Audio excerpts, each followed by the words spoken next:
어떻게 보면 세상에서 가장 하기 쉬운 말이 이 사랑합니다라는 말이 아닐까 생각해 봅니다.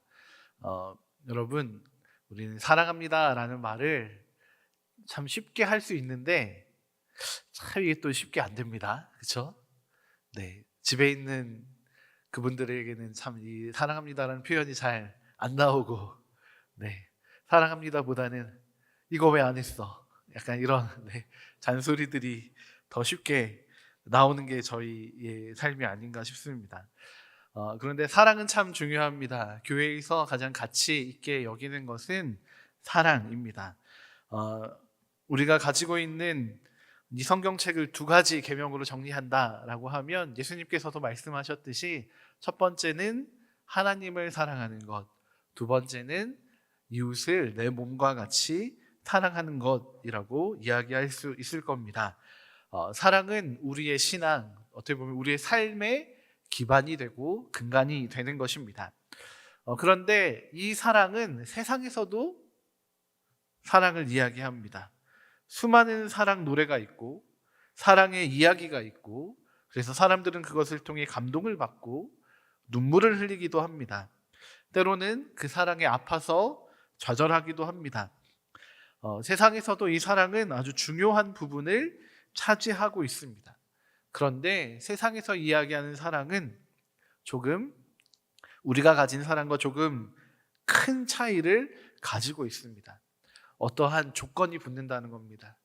아무리 노래를 당신을 향한 나의 사랑은 무조건이야, 노래를 한다 하더라도 조건이 붙을 수밖에 없습니다. 진짜 조건이 없는 사랑이 없는 것입니다. 무조건 사랑해주고 무조건 품어주는 세상의 사랑은 없습니다. 내가 바라는 이상적인 사랑, 그것이 필요하지 무조건 사랑할 수 있는 사랑이 필요한 게 아닙니다. 나를 부담스럽게 하는 사랑은 불편하고 불쾌하게 여깁니다. 무조건 사랑하는 사람들이 아니라는 겁니다. 세상의 사랑은 하나님의 사랑과는 다른 방향으로 흐르고 있고 잘못된 모습들을 가지고 있습니다. 그래서 사도 요한은 이야기합니다. 13절의 말씀입니다. 형제들아, 세상이 너희를 미워하여도 이상히 여기지 말라. 아멘. 세상과 다른 사랑의 기준을 가지고 있는 그리스도인들은 당연히 세상과 부딪힐 수밖에 없습니다. 왜냐하면 이 하나님의 사랑이 세상은 이해할 수 없는 사랑이기 때문입니다. 세상은 자기중심적이고 이기적인 사랑을 이야기하지만 하나님은 자기 희생적인 사랑을 보여주시면서 그 사랑으로 우리를 사랑하고 계십니다. 짐 엘리엇이라는 선교사가 있었습니다. 1956년 에콰도르의 오카강 유역에서 이 젊은 선교사 짐 엘리엇과 그와 함께하는 동료들 5명이 복음을 전하려다가 원주민들에게 창에 찔려 죽게 되었습니다. 사람들은 참 쓸모없는 죽음, 헛된 죽음이라 이야기했습니다. 하지만 그 가족들은 이 죽음 후에도 그 부족을 용서하고 오히려 그곳에 들어가서 복음을 전했습니다. 그리고 결국 그 부족 전체가 예수님을 믿게 되었습니다. 이런 일이 가능했던 이유는 아마도 짐 엘리엇이 늘 평소에 하던 말 때문이었을 겁니다. 짐 엘리엇의 좌우명과 같은 말은 이것입니다. 영원한 것을 얻기 위해 영원하지 않은 것을 버리는 자는 결코 바보가 아니다, 어리석은 자가 아니다 라는 것입니다. 세상은 참 바보라고 많이 이야기했던 것 같습니다. 바보같이 그 에콰도르 그 원주민 부족한테는 왜 가는데, 가서 왜 창에 찔려 죽는 건데, 왜 그 말에 묶여서 가족들은 그 땅을 떠나지 못하게 하는 건데, 세상은 이해하지 못하고 비난하고 조롱합니다. 그러나 이것은 그의 좌우명처럼 결코 어리석은 일이 아니었습니다. 그는 바보처럼 살았지만 바보가 아니었습니다. 그가 가졌던 사랑과 헌신, 믿음이 그의 가족들도 그 일에 동참하게 만들었고, 이 사랑과 헌신은 이 부족에게 새 희망을 가져다 주었습니다. 그들은 하나님의 사랑을 알게 되었고 그 안에 복음을 받아들이며 하나님의 생명을 누리게 되었습니다. 세상은 이것을 바보 같은 사랑, 미친 사랑이라 부를지 몰라도 이것이 바로 우리 주 예수 그리스도의 그 사랑을 따르는 길이었습니다. 세상의 사랑과 우리가 가진 사랑은 이렇게나 다릅니다. 이러한 세대를 살아가는 우리를 향해서 사도 요한은 이어서 이야기합니다. 14절의 말씀입니다. 우리는 형제를 사랑함으로 사망에서 옮겨 생명으로 들어간 줄 알거니와 사랑하지 아니하는 자는 사망에 머물러 있느니라. 아멘. 하나님의 백성된 우리가 이 하나님의 사랑을 붙잡고 이 사랑으로 살아가야 한다라고 우리를 가르쳐 주고 있는 것입니다. 우리가 이 사랑을 잃어버리게 되면 사도 요한의 말에 따르면 우리가 죽은 상태와도 같다라고 이야기할 수 있을 것입니다. 여러분, 오늘 우리는 이 사랑 때문에 살아가는 사람입니까? 아니면 이 사랑을 알면서도 이 사랑을 잃어버려서 죽어 있는 상태로 살아가고 계십니까? 15절 상반절에서는 우리가 이 사랑을 어떻게 구체적으로 실천하면서 살아갈 수 있는지를 알려줍니다. 그 형제를 미워하는 자마다 살인하는 자다라고 이야기해주고 있습니다. 단지 우리가 우리 스스로만 사망에 매여 있는 것으로 끝나는 것이 아니라 우리의 사랑 없음으로 인해서 계속해서 살인도 일어날 수 있다라는 것입니다. 이 살인하지 말라라는 계명은 우리가 잘 알고 있는 10계명의 6번째 계명입니다. 출애굽을 하여서 광야를 살아가는 이들에게 주어졌던 명령입니다. 광야 가운데에서 살인하지 않는 것, 조금은 불가능한 일처럼 보입니다. 왜냐하면 그 광야 가운데에는 침략을 해오는 수많은 도적들도 있었을 것이고 또 이들이 가서 밟아야 하는 가나안 땅에는 이미 살고 있는 이방 민족들도 있었기 때문에 그 땅을 정복하기 위한 전쟁을 위해서는 살인이 필수 불가결한 일일 수밖에 없었을 것입니다. 그런데 하나님께서 여기서 금하고 있는 살인은 나의 힘과 뜻으로 사람을 죽이는 일을 금하신 겁니다. 내가 저 땅을 정복해야겠어. 그러니 저 땅에 있는 사람들을 다 죽여야지. 라는 것을 금하신 것입니다. 하나님이 명령하실 때 가나안 땅에서 벌어졌던 첫 번째 전쟁을 생각해 보면 참 좋을 것 같습니다. 여리고성의 전쟁이었습니다. 여러분, 여리고성의 전쟁은 어떤 전쟁이었습니까? 살인의 전쟁이었습니까? 아닙니다. 믿음의 전쟁이었습니다. 그 성 주위를 6일 동안 한 바퀴씩 돌았습니다. 그리고 마지막 날 7바퀴를 돌고 그 성을 향하여 나팔을 불고 소리를 질렀습니다. 그랬더니 어떻게 됐습니까? 성벽이 무너졌습니다. 여러분, 하나님께서 하나님의 백성들을 이끌어 가실 때 하나님이 대신하여 싸워주시고 승리하십니다. 어떻게 보면 이 살인하지 말라라는 하나님의 명령은 하나님의 사랑으로 이 공동체가 이 광야의 척박한 환경 가운데에서 하나 되어 가는 훈련을 시켜주셨던 것입니다. 그리고 무엇보다 중요한 것은 하나님을 신뢰하는 연습을 시켜주셨던 것입니다. 훈련이었던 겁니다. 하나님을 신뢰하는 훈련. 살인하지 말라라는 것은 단지 죽음만을 이야기하는 것은 아닐 겁니다. 그 모든 삶의 순간에서 그들이 마주하는 위기와 어려움, 아픔 가운데에서 나의 뜻이 아니라 하나님을 더 신뢰하며 살아가라라는 그런 의미였을 것입니다.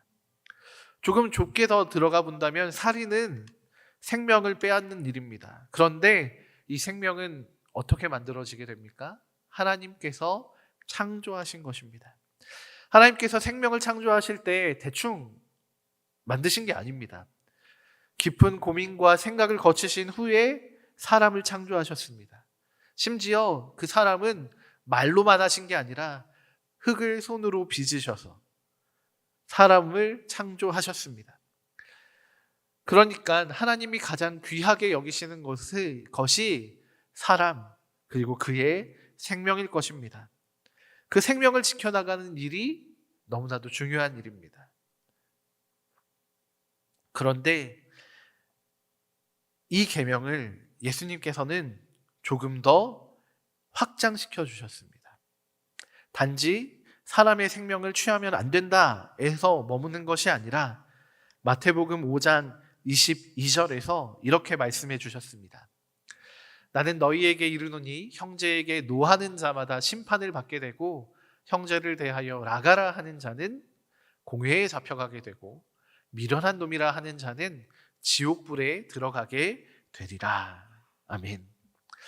예수님은 마음속에 있는 미움과 분노, 이것들도 살인의 씨앗이 될 수 있다 말씀하셨습니다. 그러니까 다시 이야기한다면 우리는 어쩌면 이 살인이라는 행위에서 멀지 않은 사람들입니다. 우리 안에 누군가를 미워하는 마음, 누군가를 향하여 분노하는 마음, 때로는 저주하는 말, 비꼬는 말, 어쩌면 외면하는 시선까지도 이 살인에 포함되는 것인지도 모르겠습니다.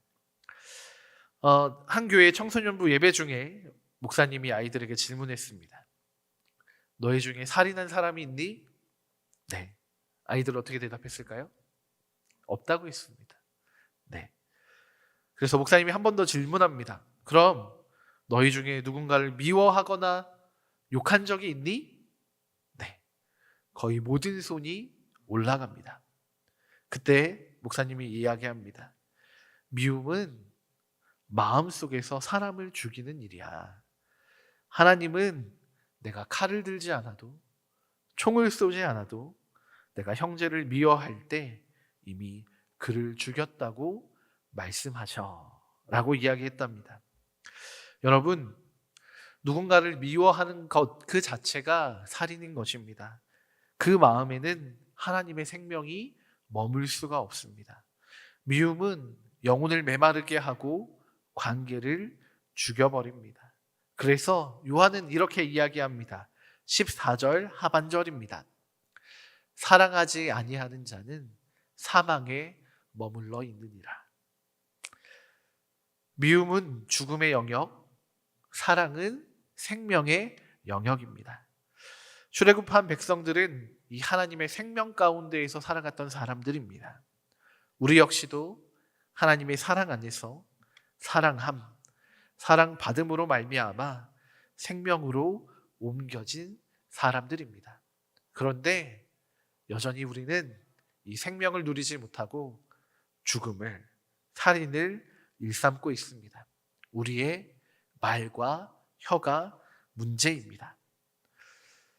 여러분, 오늘 우리의 말과 혀는 어떻습니까? 내가 내뱉은 말은 사람을 살리는 말입니까? 아니면 누군가를 향한 날선 검과 총이 됩니까? 여러분, 군대에서 훈련을 받을 때 총구를 사람을 향하여서 드는 것 자체가 문제가 됩니다.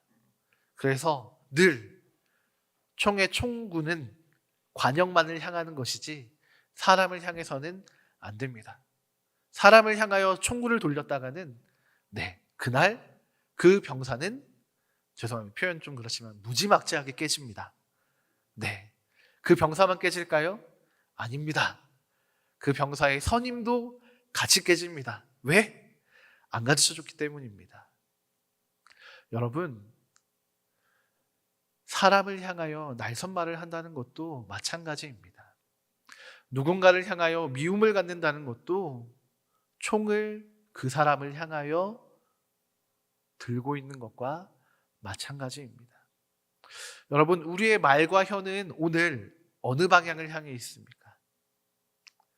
이 날선 말들, 이 비판하고 미워하는 말들이 어느 방향을 향해 있습니까?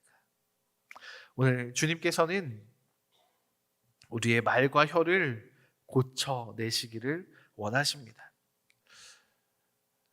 예수님은 우리를 향해서 말과 혀로 사랑을 하지 않으셨습니다. 예수님은 십자가를 통하여 우리에게 사랑을 나타내 주셨습니다. 16절의 말씀입니다. 그가 우리를 위하여 목숨을 버리셨으니 우리가 이로써 사랑을 알고. 예수님께서는 우리를 향하여 비난하시거나 판단하시거나 저주하지 않으셨습니다. 그저 우리를 위하여 십자가에 달리셨습니다. 이 십자가, 예수님의 십자가는 사랑의 기준을 완전히 새롭게 세웠습니다. 말과 혀로만 사랑하는 것이 아니라 목숨을 내어주는 희생이 바로 사랑이라는 것을 알려주셨습니다. 우리가 아직 죄인 되었을 때에 우리를 위해 죽으심으로 정말로 예수님은 당신을 향한, 나를 향한 사랑이 무조건임을 알려주셨습니다. 세상은 이 사랑을 이해할 수 없습니다. 오직 이 사랑을 받은 이들, 이 사랑을 인정하는 이들이 이 사랑을 알고 또 이들의 삶이 변하게 됩니다. 16절 하반절의 말씀은 이렇게 이야기합니다. 우리가 이로써 사랑을 알고 우리도 형제들을 위하여 목숨을 버리는 것이 마땅하니라.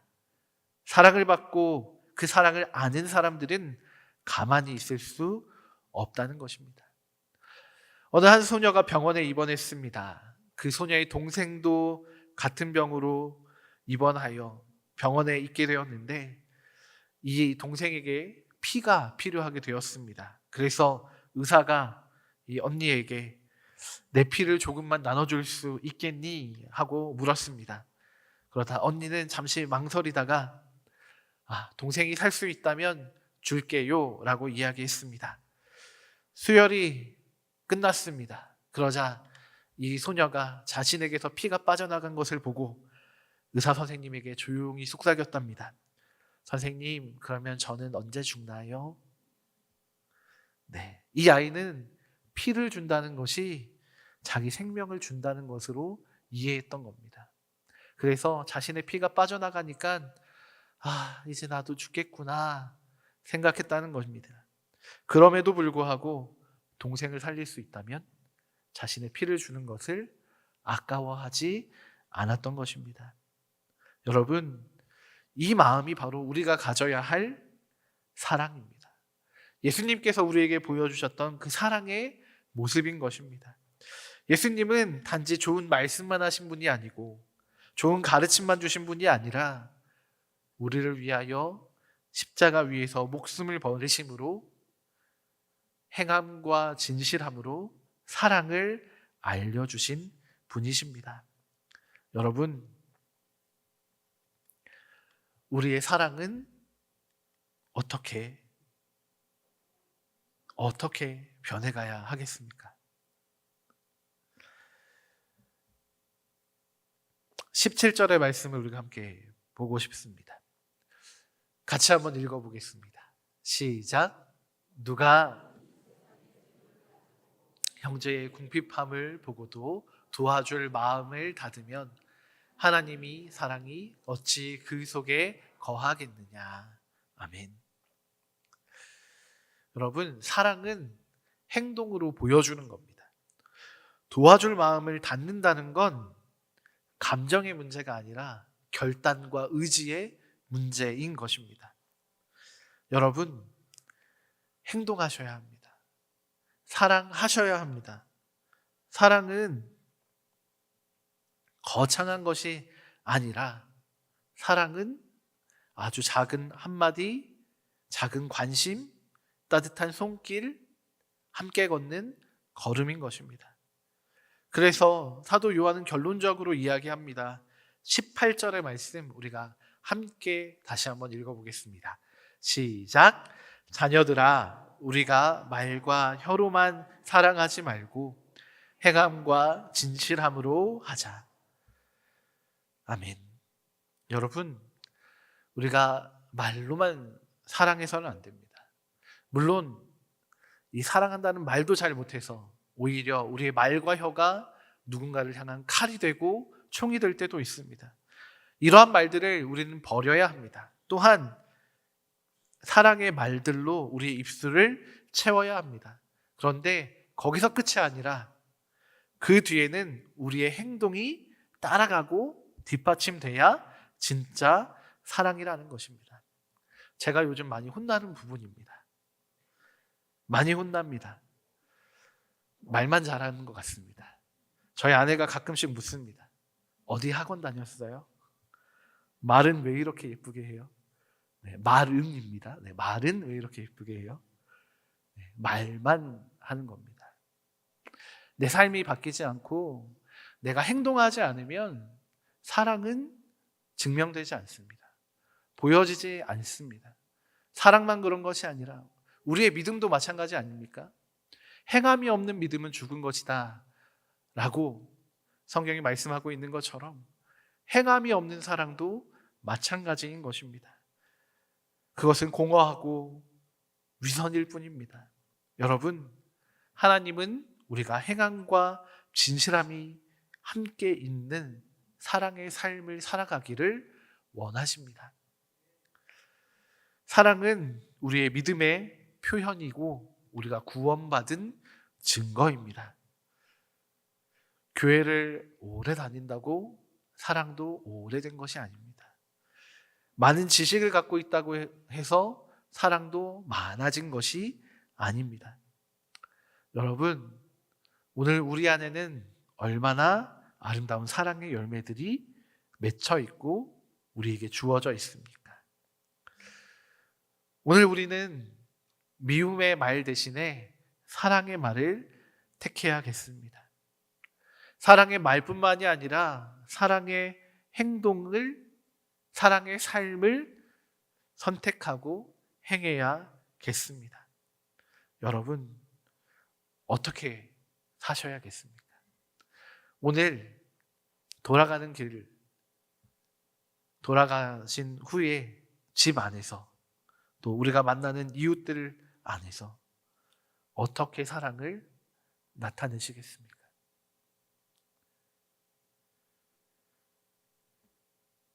자녀들아, 우리가 말과 혀로만 사랑하지 말고 행함과 진실함으로 하자.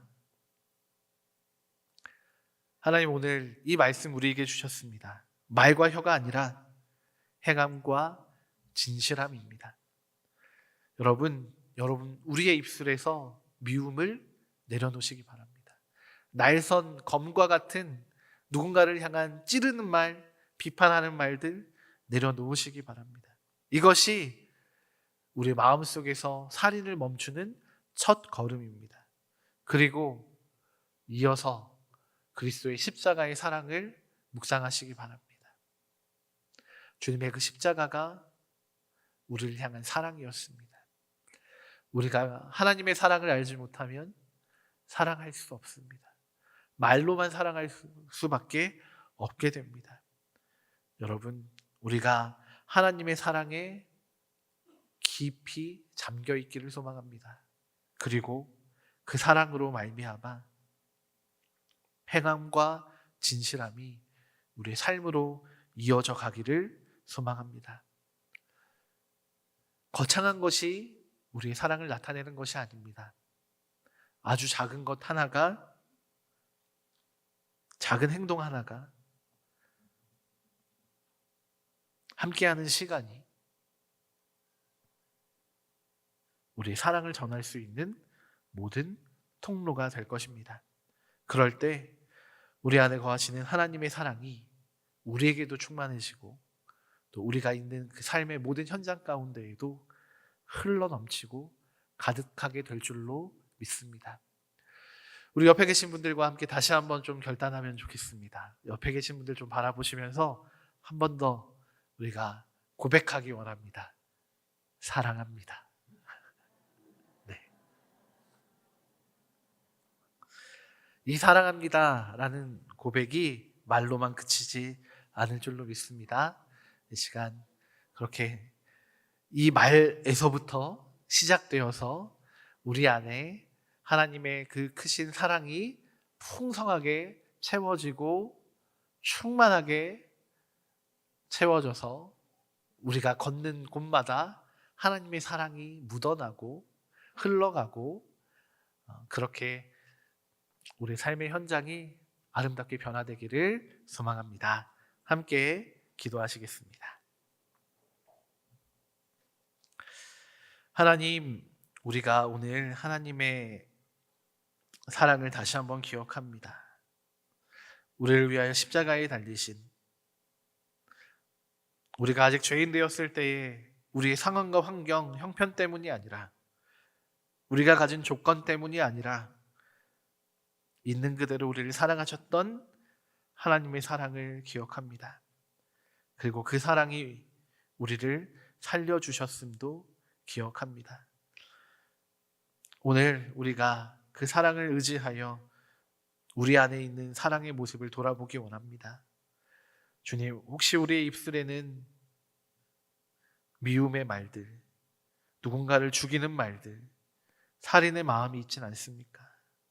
주님, 다시 한번 우리의 입술을, 우리의 마음을 회개하오니 주님, 주 예수 그리스도의 그 십자가의 피로 우리의 입술과 마음을 정결케 하여 주시고 우리 안에 하나님의 사랑의 마음, 사랑의 말들로 채워주시기를 간절히 기도합니다.